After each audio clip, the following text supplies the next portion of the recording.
Perfect tense में जो active voice होते हैं या जो सेंटेंसेस होते हैं परफेक्ट टेंस में, जैसे मेरे पिताजी गांव गए या मैंने अपना होमवर्क पूरा कर लिया या कर लिया था, ये परफेक्ट है। परफेक्ट टेंस में जो एक्टिव वॉइस है उनको पैसिव वॉइस कैसे बनाए उसका बहुत सिंपलेस्ट तरीका मैं बताने जा रहा हूँ। बस आप थोड़ा सा ध्यान दें और आ जाएगा। Voice present perfect. Present perfect में जो सेंटेंस होते हैं उनका पैसिव वॉइस कैसे बनाते हैं। एक्टिव वॉइस का नियम आपको मालूम है क्या होता है? सब्जेक्ट प्लस हैज या हैव प्लस वर्ब का third form plus object. Active passive voice का क्या नियम हो जाएगा? ऑब्जेक्ट प्लस हैज या have plus be plus verb का third form plus by plus subject. ये नियम। जैसे एक एग्जांपल ले लेते हैं,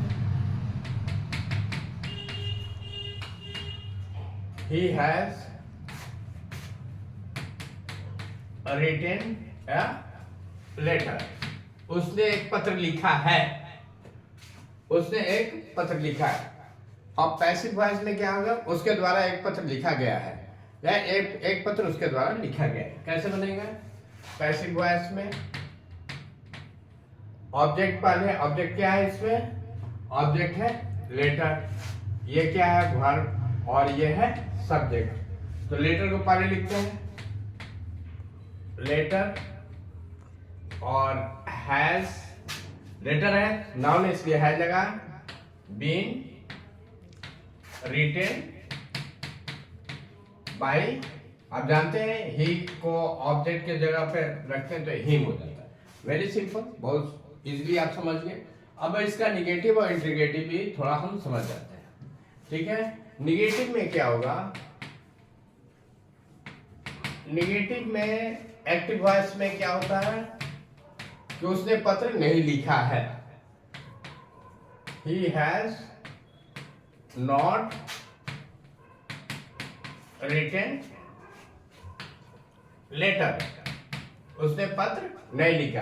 पैसिव वॉइस में क्या हो जाएगा? पैसिव वॉइस में letter has not been written by him. Not तीसरे स्थान पर लगा दिया। Letter has not been written by him. बहुत जगह यूज होता है और जनरली बोलचाल की भाषा में, स्पोकन इंग्लिश में और अपना क्वेश्चन आंसर लिखने में अक्सर ये यूज होता है। थोड़ा सा इसको ध्यान से समझेंगे। Letter has not been written by him, उसके द्वारा पत्र नहीं लिखा गया। अब आते हैं इंट्रोगेटिव, देखते हैं कैसे होता है। इंट्रोगेटिव प्रश्न वाला क्वेश्चन। एक्टिव वॉइस जो टेंस है, हैज ही,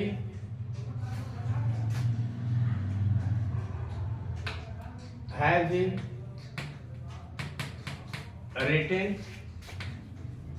लेटर, क्या उसने पत्र लिखा है। पैसिव वॉइस में वही इंट्रोगेटिव का ही रूल फॉलो होगा। हैज को शुरू में रहने देते हैं। Has letter not been written by him. उम्मीद है आपको समझ में आएगा।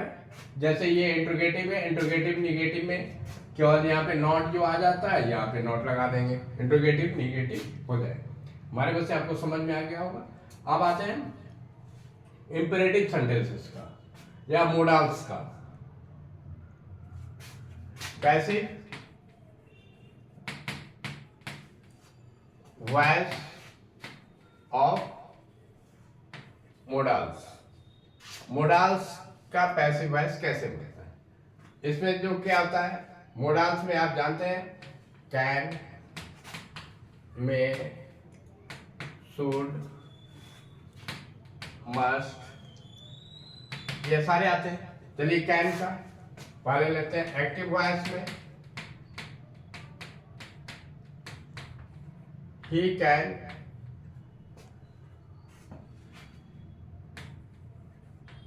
हेल्प यू, वो तुम्हारी मदद कर सकता है। अब इसका पैसिव वॉइस बहुत सिंपल, यू कैन बी लगा लेते हैं बस। You can be helped by him. Passive voice पे एक नोट करने वाली बात होती है कि वर्ब का थर्ड फॉर्म हमेशा यूज होता है, ठीक है ना। पहला एग्जांपल आपने देखा, दूसरा एग्जांपल होगा यू शुड लव एनिमल्स, तो वो जानवरों से प्रेम करना चाहिए, ठीक है। अब इसका पैसिव वॉइस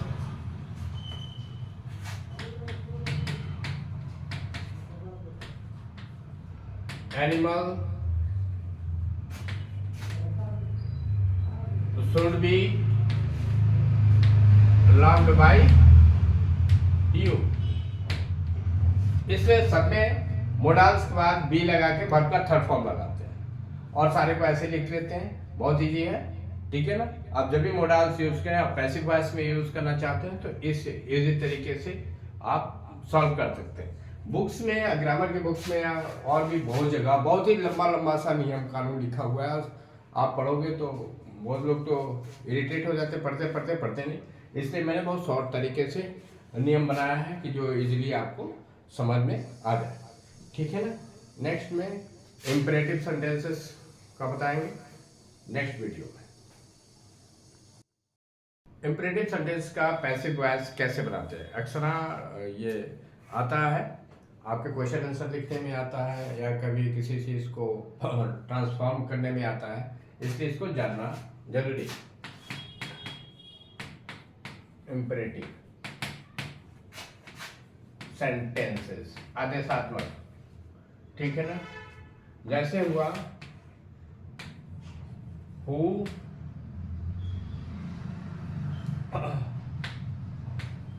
हेल्प्स यू, तुम्हारी मदद कौन करता है, ठीक है ना। इसका पैसिव वॉइस होगा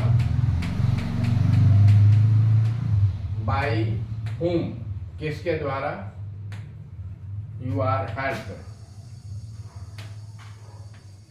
किसके द्वारा तुम्हारी मदद की जाती है, ठीक है ना। दूसरा एक्टिव वॉइस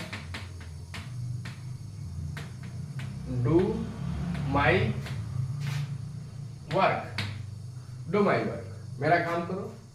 पैसिव वॉइस में क्या हो जाएगा, लेट लगता है, let my work be done, ठीक है। उम्मीद है ये समझ में आ गया। एक दो और एग्जांपल्स लेते हैं।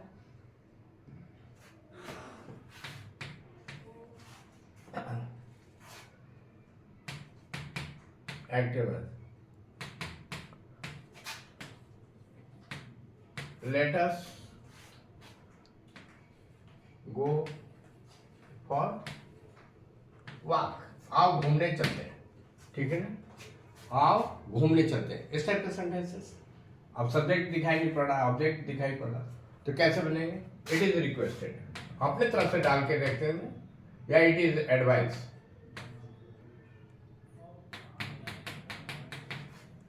It is advice to go for, it is advised to go for walk। अब इसमें यस आप डाल सकते हैं, अस नहीं डाल तो भी इसका सेंस ये निकल, it is advised to us, यहाँ पे लिख देते हैं। बहुत लोग कंफ्यूजन होता है कि ये कहाँ चला गया वो कहाँ चला गया, मेन चीज है सेंस निकलना चाहिए। It is advised to us to go for walk, ठीक है ना। ये 2-3 नियम है पैसिव वॉइस का। उम्मीद है इन दोनों नियम, तीनों नियम से आपको अच्छी तरह समझ में आ गया होगा। जितना वॉइस बताया हमने करीब उसी को रिवीजन करके जब आप किसी के सामने बताएंगे उसको तो मतलब फील करेगा हाँ आपको आता है। और उम्मीद है इस नियम से बनाएंगे तो एक भी गलती नहीं होगी, ना कोई गलती निकाल सकता है। ठीक है, आप इसको रिवीजन 2 बार 3 बार रिवीजन करेंगे।